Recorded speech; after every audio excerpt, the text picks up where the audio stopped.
Hello बच्चों, I am your physics teacher from RBN, नाम ही काफ़ी है।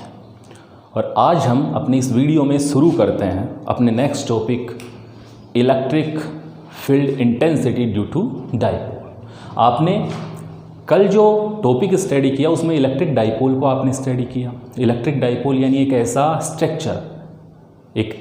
स्ट्रक्चर जिसमें डाई यानी दो पोल्स होंगे, दो एंड्स होंगे और उन दोनों एंड्स के ऊपर प्लस क्यू और माइनस क्यू यानी दो charge identical charge that's magnitude are equal but nature are different are separated very small distance to is called electric dipole. ये छोटा सा स्ट्रक्चर इलेक्ट्रिक डाइपोल है, पूरा पढ़ा था।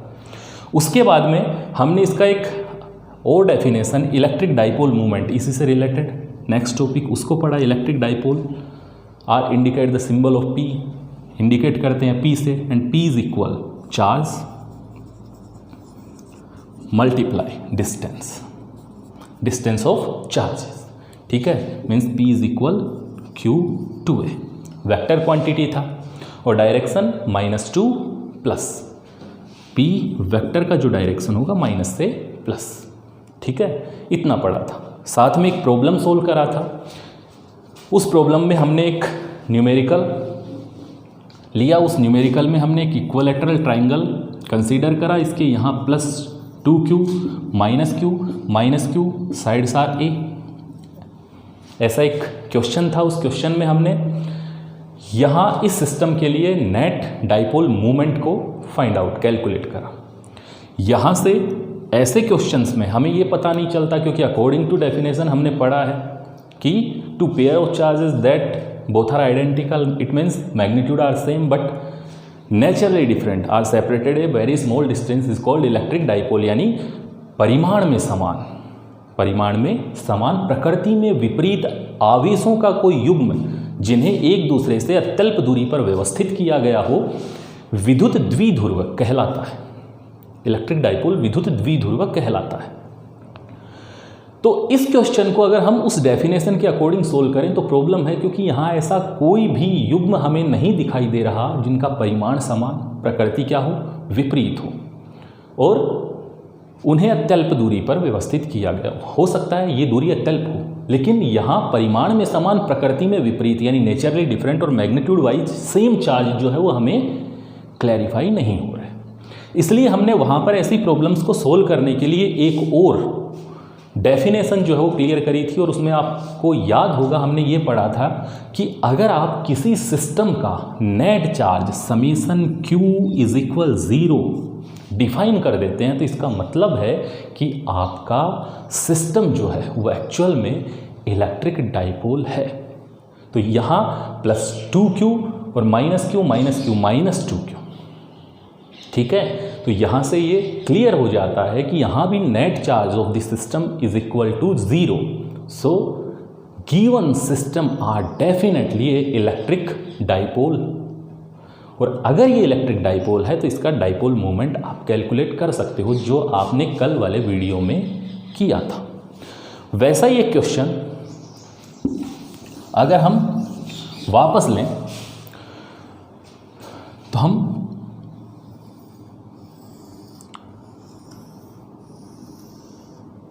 we have considered a square that side are A। हम एक square ले रहे हैं, वर्ग पर विचार करते हैं, जिसकी भुजाएं, जिसकी साइड्स जो है वो A, लेंथ जो है वो A है। इसके यहाँ Q, यहाँ 3Q, यहाँ Q और यहाँ -5Q चार्ज स्टूटेड है। ठीक, तो हमें इस सिस्टम का डाइपोल मूवमेंट जो है वो कैलकुलेट करना है। Calculate the dipole movement given system.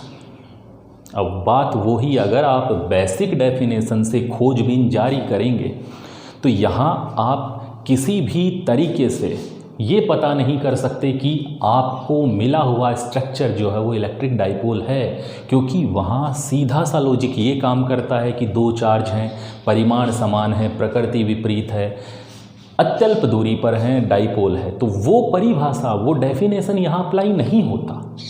अगर नहीं होता तो क्या डाइपोल मोमेंट नहीं निकलेगा?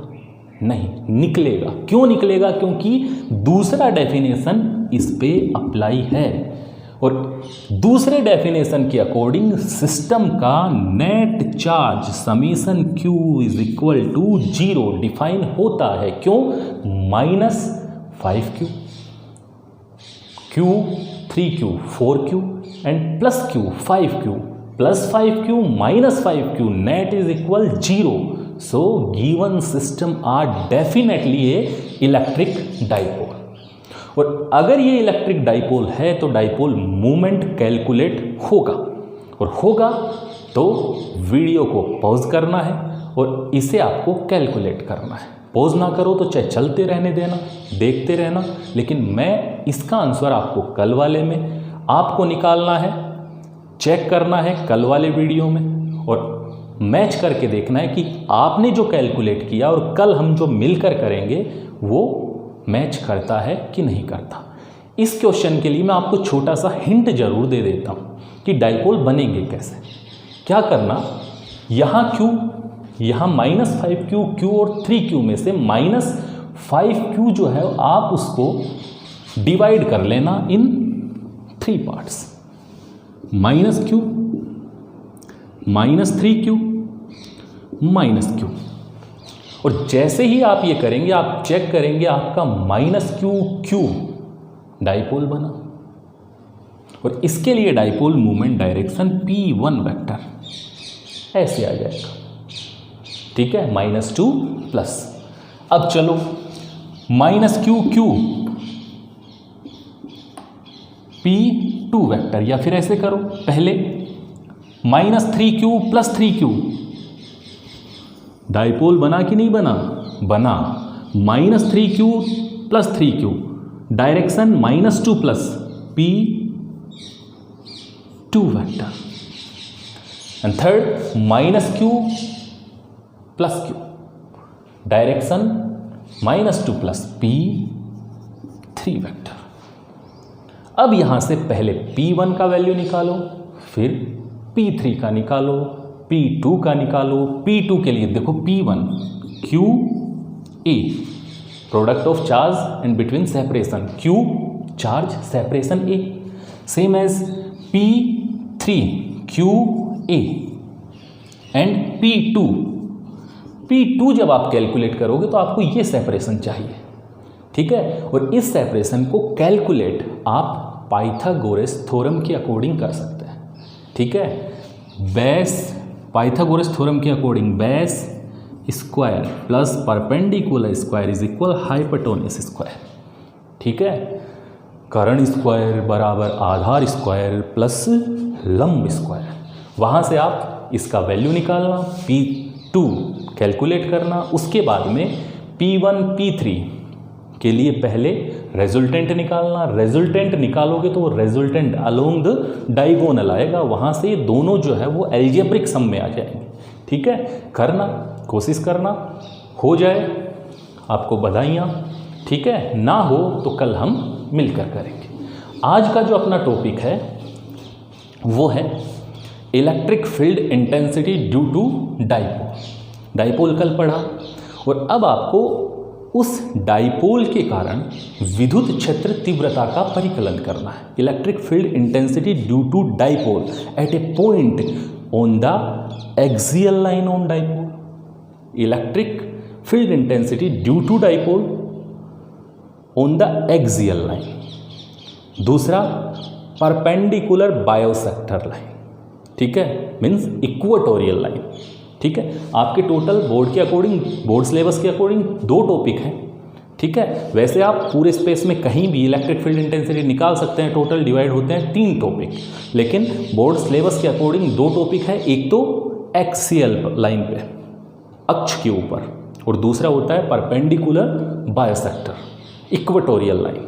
ठीक है, तो विद्युत क्षेत्र तीव्रता एक्सियल अक्ष पर विद्युत क्षेत्र तीव्रता ड्यू टू डाइपोल विद्युत क्षेत्र के कारण निरक्ष पर। दो टॉपिक है, ठीक है। हम शुरू करते हैं अपना पहला टॉपिक, ठीक है। दोनों बोर्ड एग्जाम के अकॉर्डिंग इंपॉर्टेंस रखते हैं, ठीक है। काफ़ी इंपॉर्टेंट टॉपिक है। इलेक्ट्रिक फील्ड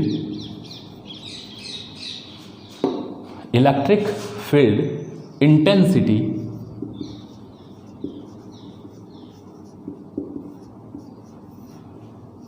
एट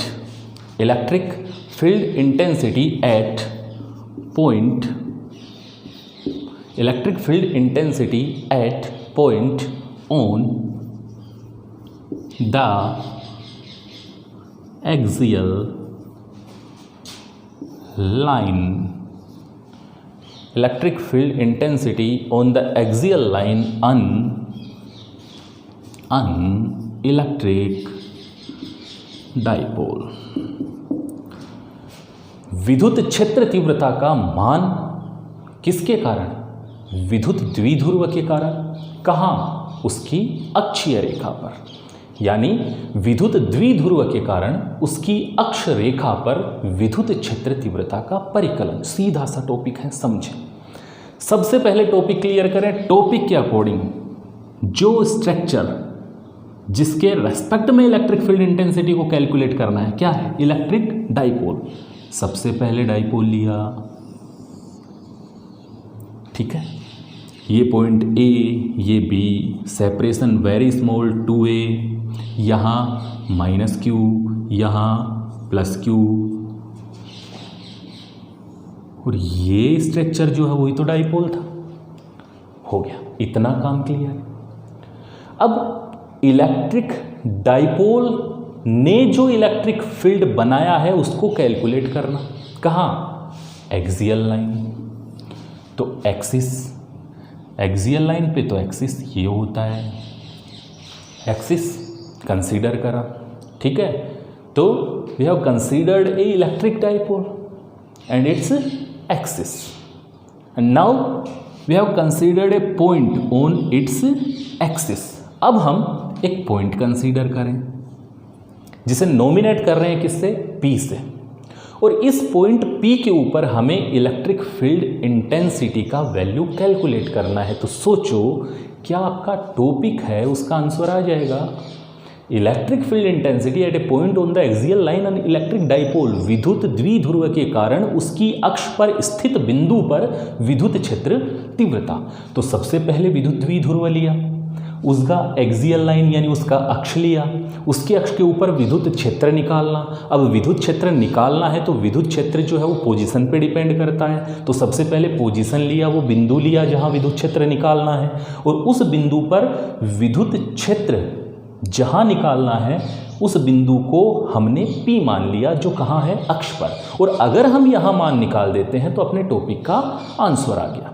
तो अब इस बिंदु पर विद्युत क्षेत्र का मान निकालेंगे ड्यू टू डाइपोल। डाइपोल के कारण निकलेगा, क्योंकि यह बिंदु डाइपोल मतलब दो चार्ज +q और -q इस बिंदु पर विद्युत क्षेत्र तीव्रता को उत्पन्न करेंगे, प्रोड्यूस करेंगे, और उसी को हमें कैलकुलेट करना है। क्यों? क्योंकि आपने पीछे पढ़ा है कि एक चार्ज जो अपने चारों ओर विद्युत क्षेत्र बनाता है, उसी का आपको यहाँ कैलकुलेट करना है, उसी का वैल्यू कैलकुलेट करना है। चलो, अब उस वैल्यू को कैलकुलेट करने के लिए अपना सारा का सारा फॉर्मेट जो है वो तैयार हो गया। अब इस बिंदु पर अगर हमें विद्युत क्षेत्र निकालना है तो ये बिंदु P डाइपोल से कितना पास है, कितना दूर है, ये चेक करो। और वो चेक करने के लिए हम कंसीडर करेंगे डाइपोल का मिड पॉइंट O, और वहाँ से हम मान लेंगे कि ये बिंदु P O से R दूरी पर है, ठीक है। तो याद आएगा आपके, हमने जब डाइपोल का डेफिनेशन पढ़ा था तो मैंने कहा था D ना लेकर क्या लेना? 2A। ये वो रीज़न है कि हम मिड पॉइंट से पॉइंट P का मेजरमेंट कर रहे हैं। तो P से मेजरमेंट करेंगे तो R डिस्टेंस के ऊपर हम P को स्टूटेड मान लेते हैं। तब ये A आधा, ये A आधा, तब यहाँ से यहाँ तक चाहिएगा आगे R - A हुआ कि नहीं? टोटल R माइनस किया, R - A, यहाँ से यहाँ are plus A.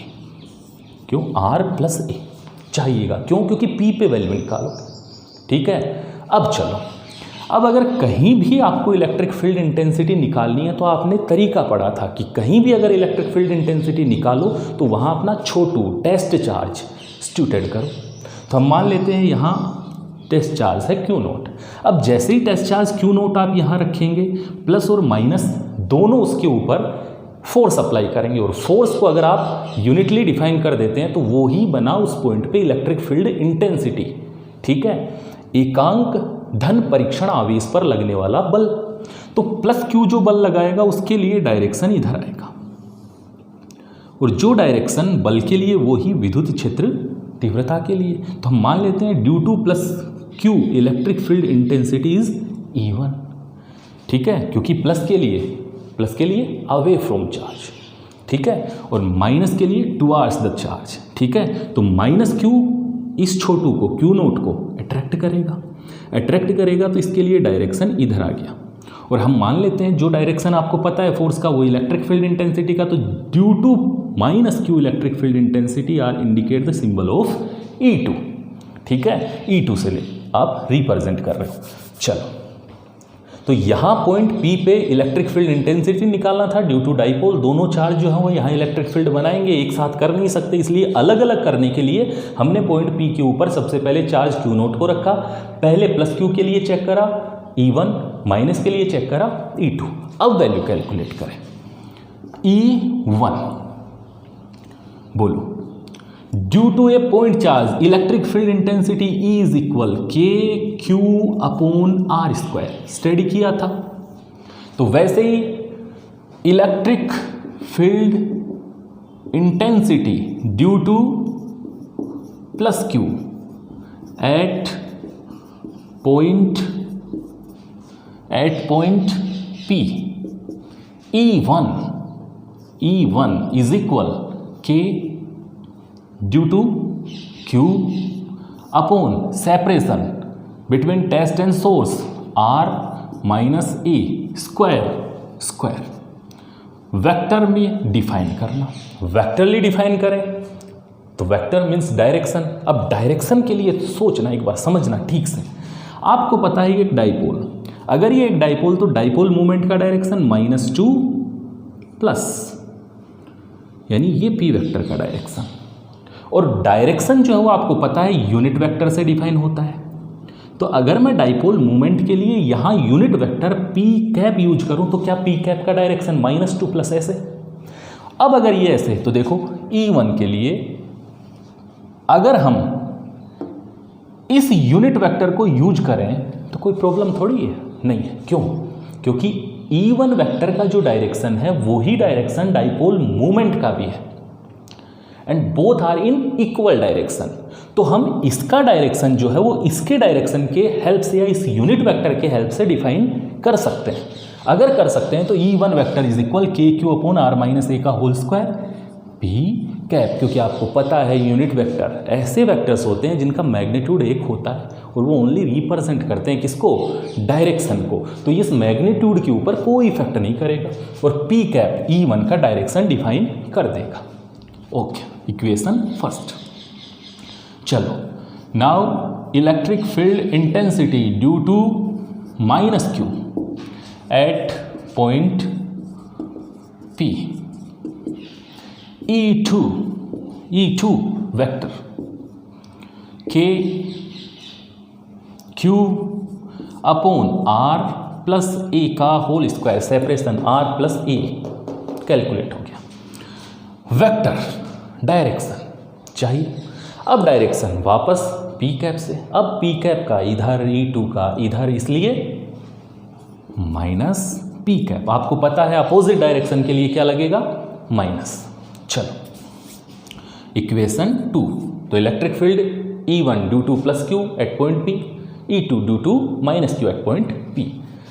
So net electric field at point P, कुल परिणामी टोटल।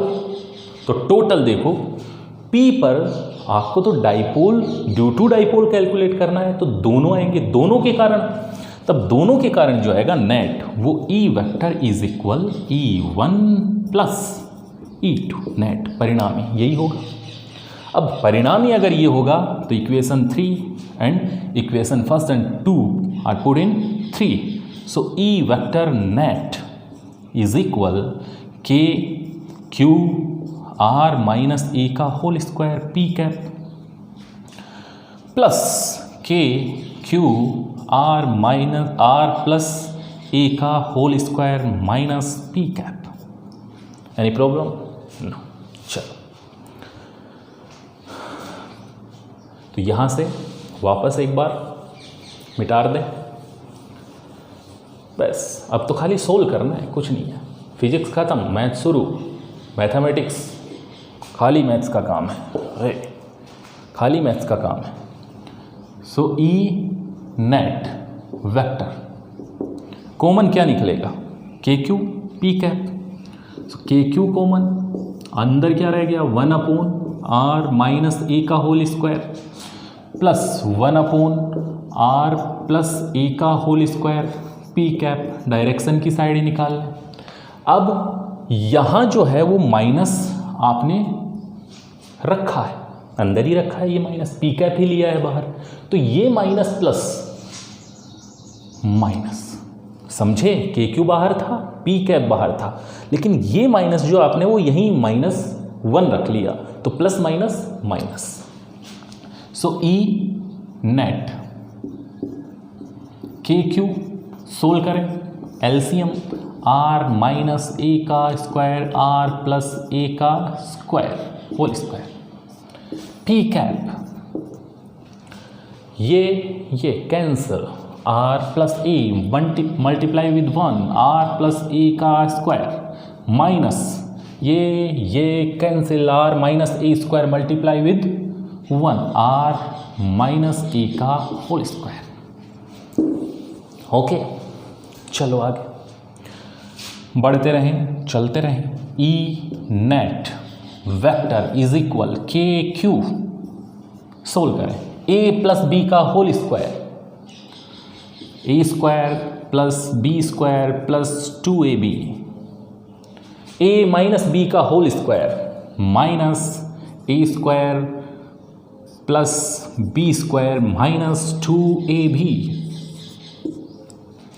अब ब्रैकेट सोल्व करें, अगर ब्रैकेट सोल्व किया तो minus plus minus minus plus minus और minus minus plus upon P cap, A plus B, A minus B, A plus B, A minus B, A square minus B square, और दोनों पे square तो stable के लिए इधर भी square. चलो, तो A square means R square minus A square whole square, इसने इसको मारा, इसने इसको मारा, बाई काटा। So E net is equal K Q 2RA 4RA upon R square minus A square whole square P cap. ठीक है, चलो अब देखो यहां तक, यहां R separation between mid to point P, P are situated on axis of dipole, यानी R जो है वो सेपरेशन है डाइपोल के मिड पॉइंट ओ से पॉइंट पी का, एंड ए सेपरेशन है मिड पॉइंट ए से एनी वन किसी भी चार्ज का, एनी अदर चार्ज, किसी भी एक चार्ज का।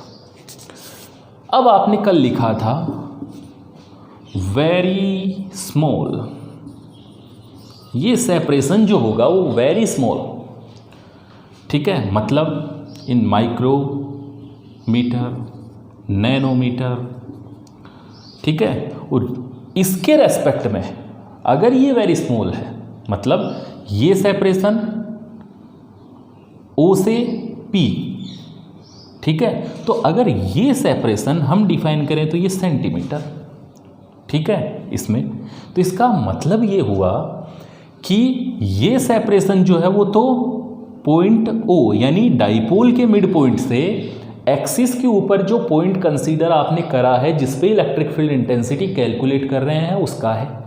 और ये पॉइंट तो हमने यहाँ लिया तो कोई उसे यहाँ ले लेगा, यहाँ ले लेगा, यहाँ ले लेगा, यहाँ बाहर भी निकल सकता है ना, हो सकता है दिखाई ना दे, ठीक है, बहुत दूर। तो उस कंडीशन में आपका ये सेपरेशन जो है वो इसके रेस्पेक्ट में बहुत लार्ज हो गया, क्योंकि आपने कल कहा था ये बहुत छोटा होता है, तो ये बहुत बड़ा हुआ। और ये सेपरेशन अगर बड़ा है, जैसे मान लो 1 सेंटीमीटर भी है, तो ये तो माइक्रोमीटर, नैनोमीटर इसमें चलेगा। तो इसका मतलब ये सेपरेशन यानी ये डिस्टेंस जो है इसके रेस्पेक्ट में आपका ये सेपरेशन E जो है वो वेरी स्मॉल है, बहुत छोटा है। और अगर बहुत छोटा है तो यहाँ अपनी condition R is very very large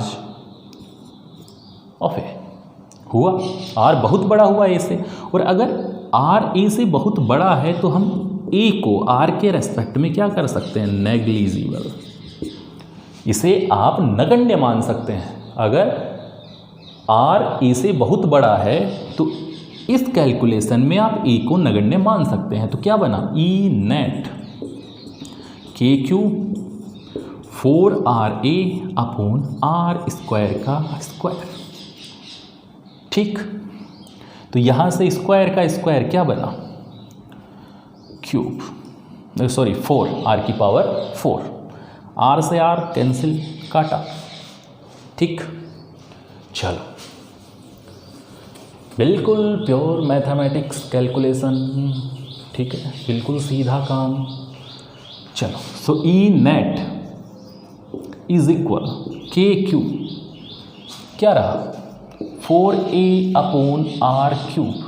चलो अब देखना थोड़ा सा चेंज करेंगे, E नेट P कैप चल रहा था भाई, P कैप याद रखना, P cap E vector net is equal K Q as it is 4 R divided here in 2 dot 2 A upon R cube. कोई दिक्कत थोड़ी ही है, कोई प्रॉब्लम नहीं है, ऊपर नीचे एक जैसा। सो ये 2 आगे आया, क्या बना, Q 2A P cap. And you know, we know that Q2A is equal P, पढ़ा था, dipole moment. So E net vector is equal 2K Q2A P upon R cube P cap. सही कि नहीं, बिल्कुल सही सर, बिल्कुल सही। तो अब you know R cap unit vector is equal vector upon magnitude of vector, मतलब R वेक्टर अपॉन R।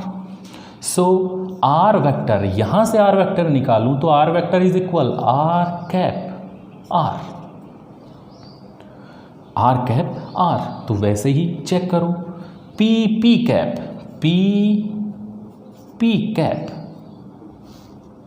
क्या बना, P वेक्टर बना कि नहीं। तो यहाँ से E net vector is equal to K P vector upon R cube, because P cap is equal P vector, ठीक है।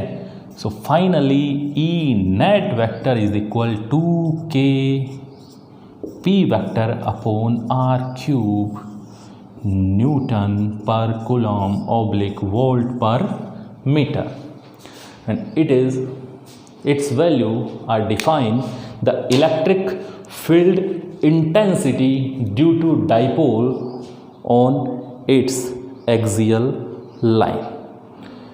यह मान जो है वो आपको प्रदर्शित करता है कि यह बिंदु P पर इस विद्युत द्विध्रुव के कारण विद्युत क्षेत्र तीव्रता का मान है। तो आप यहाँ पर ये देखेंगे कि हमें पता है अगर हम इलेक्ट्रिक फील्ड इंटेंसिटी कैलकुलेट करें due to a point charge वो आता है E is equal KQ/r², but due to a dipole electric field intensity at any point E is equal 2kP/r³। यानी अगर हम कंपैरिजन करें तो वहाँ 1/r², बट यहाँ 1/r³। तो यहाँ ये क्लियर हो जाता है, it is clear that on the axis of the dipole the electric field intensity does not depend upon 1/r²। यानी ये 1/r² पर डिपेंड नहीं करता as a single charge, where as its depend upon 1/r³। तो यहाँ हम ये कह सकते हैं कि the electric field intensity decreases rapidly with distance. होगा कि नहीं? Electric field intensity decreases rapidly with distance, यानी यहाँ विद्युत क्षेत्र तीव्रता का जो मान है वो बिंदु आवेश के कारण किसी दूरी के लिए जिस रूप से कम होता है उससे भी ज़्यादा यहाँ कम होगा। ठीक है, रैपिडली विद डिस्टेंस। ठीक है, तो ये था अपना टॉपिक प्यारा सा। अब कल हम पढ़ेंगे electric field intensity eight a point on the equatorial line an electric dipole perpendicular bisector. ठीक है, धन्यवाद।